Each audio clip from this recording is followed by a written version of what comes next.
నాగర్ కర్నూలు జిల్లాలో భూభారతి సమస్యలకు ఈ నెల 15వ తేదీ వరకు పరిష్కారం లభించనుంది. రాష్ట ప్రభుత్వ ఆదేశంతో ఇప్పటికే రెవెన్యూ సదస్సుల్లో జిల్లాలోని 20 మండలాల నుంచి 16,000 పైచిలుకు దరఖాస్తులొచ్చాయి. ఈ దరఖాస్తుల్లో అధికంగా సర్వే నెంబర్ల మిస్సింగ్, పెండింగ్ మ్యూటేషన్లు, డిజిటల్ సంతకాల పెండింగ్, భూ విస్తీర్ణం తక్కువగా ఉండడం, భూమి స్వభావం, పాస్ పుస్తకాల సవరణ, ఓఆర్సీ లాంటి సమస్యలపై రైతులు దరఖాస్తులు చేసుకున్నారు. జిల్లాలో డిండి ఎత్తిపోతల పథకంలో భాగంగా కాలువలు, ఇతర పనులకు 1,106 ఎకరాల అటవీ శాఖ భూమి అవసరం ఉంది. వీటికి ప్రత్యామ్నాయంగా ప్రభుత్వం భూమిని కేటాయించాల్సి ఉంటుంది. దీనికోసం జిల్లాలోని అమరాబాద్ మండలం ఉడిమిట్ట, బీకే లక్ష్మాపూర్, తిమ్మాజీపేట మండలం పుల్లగిరి, తిరుమలగిరి గ్రామాల్లో సర్వే చేస్తున్నారు. అలాగే కొల్లాపూర్లో కూడా పరిశీలిస్తున్నారు. ఈ ప్రక్రియ దాదాపు 2 నెలలు పెట్టే అవకాశం ఉంది. జిల్లాలోని దోమల పెంటకు బ్రహ్మగిరిగా, ఈగల పెంటను కృష్ణగిరిగా మార్చుతూ ప్రభుత్వం ఉత్తర్వులు జారీ చేసింది.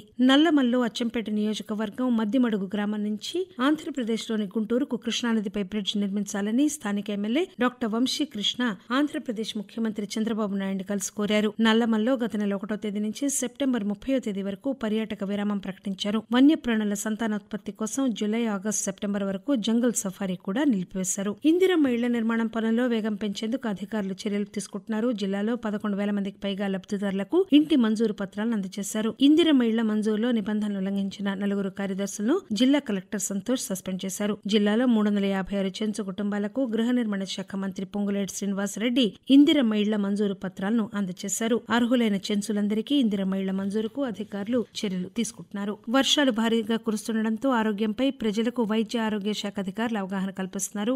జిల్లాలో గత సంవత్సరం 89 డెంగూ కేసులు, 4 మలేరియా, 8 చికున్ గున్యా కేసులు నమోదయ్యాయి. పంచాయతీ, మున్సిపల్ శాఖ అధికారులు పారిశుద్ధ్య పనులు చేపడుతున్నారు. దోమలు పెరగకుండా తీసుకోవాల్సిన చర్యలపై ప్రజలకు వైద్యాధికారులు అవగాహన కల్పిస్తున్నారు. జ్వరాలు వస్తే ఆలస్యం చేయకుండా ఆసుపత్రుల్లో చికిత్సలు తీసుకోవాలని డిఎంహెచ్ఓ స్వరాజ్యలక్ష్మి సూచించారు. ఇక జిల్లా కేంద్రంలోని జనరల్ ఆసుపత్రి సూపరింటెండెంట్ గా డాక్టర్ ఉషారాణి నియామకమయ్యారు. ఆసుపత్రిలో గర్భిణీలకు స్కానింగ్ అందుబాటులోకి వచ్చింది. జిల్లా కేంద్రంలోని బీసీ గురుకుల పాఠశాలలో విద్యార్థుల ఆరోగ్యం కుదుటపడింది. పాలు, సమోసా తినడంతో కడుపు నొప్పి, వాంతులకు గురైన దాదాపు 70 మందికి చికిత్సలు అందించారు. అందరికీ ఎలాంటి ఇబ్బందులు లేకపోవడంతో ఆసుపత్రి నుంచి డిశ్చార్జ్ చేయగా చాలా మంది తల్లిదండ్రులతో సొంతూళ్లకు వెళ్లారు. పాఠశాలను స్థానిక ఎమ్మెల్యే డాక్టర్ రాజేష్ రెడ్డితో కలిసి రాష్ట్ర పర్యాటక సాంస్కృతిక శాఖ మంత్రి జూపల్లి కృష్ణారావు సందర్శించారు. పాఠశాలలో క్రీడా, సాంస్కృతిక సౌకర్యాల కోసం 15 లక్షల రూపాయలు కేటాయించారు. అలాగే టాయిలెట్లు, కాంపౌండ్ గోడ నిర్మాణానికి చర్యలు తీసుకోనున్నట్లు మంత్రి హామీ ఇచ్చారు. శ్రీశైలం రిజర్వాయర్ కు వరద కొనసాగుతోంది. 4 రోజులుగా ఎగువన కర్ణాటక నుంచి,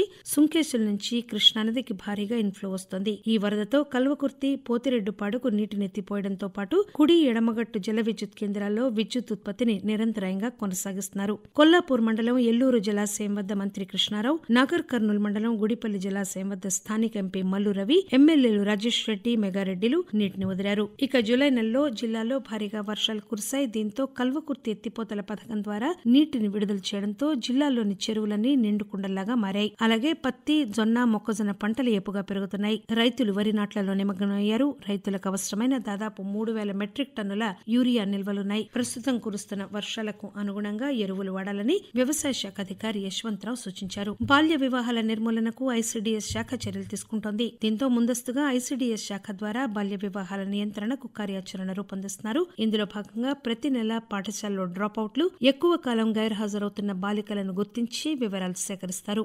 జిల్లాలో పెద్ద కొత్తపల్లి, కోడేరు, తిమ్మాజీపేట, లింగాల మండలాల్లో అత్యధికంగా బాల్య వివాహాలు జరుగుతున్నట్లు అధికారులు అంచనా వేస్తున్నారు. జిల్లాలో 2022-23 సంవత్సరంలో 32, 2023-24 సంవత్సరంలో 24, 2024-25లో 35 బాల్య వివాహాలను ఐసీడీఎస్ అధికారులు అడ్డుకున్నారు. మహాలక్ష్మి పథకంలో భాగంగా ఆర్టీసీ బస్సుల్లో ఉచిత ప్రయాణం పథకం ద్వారా జిల్లాలోని కల్వకుర్తి ఆర్టీసీ డిపో పరిధిలో ఇప్పటి వరకు 1,75,00,000 మంది ప్రయాణించగా సంస్థకు 87 కోట్ల రూపాయల ఆదాయం వచ్చింది. అలాగే అచ్చంపేట ఆర్టీసీ డిపో పరిధిలో 72 కోట్ల రూపాయలు, నాగర్ కర్నూలు డిపో పరిధిలో 71 కోట్ల రూపాయలు, కొల్లాపూర్ ఆర్టీసీ డిపో పరిధిలో 55,75,00,000 రూపాయల ఆదాయం వచ్చింది. పథకం ప్రారంభమైనప్పటి నుంచి ఇప్పటి వరకు జిల్లాలో దాదాపు 6,20,000 మంది మహిళలు ప్రయాణించగా 280 కోట్ల రూపాయలు ఆదాయం సమకూరింది.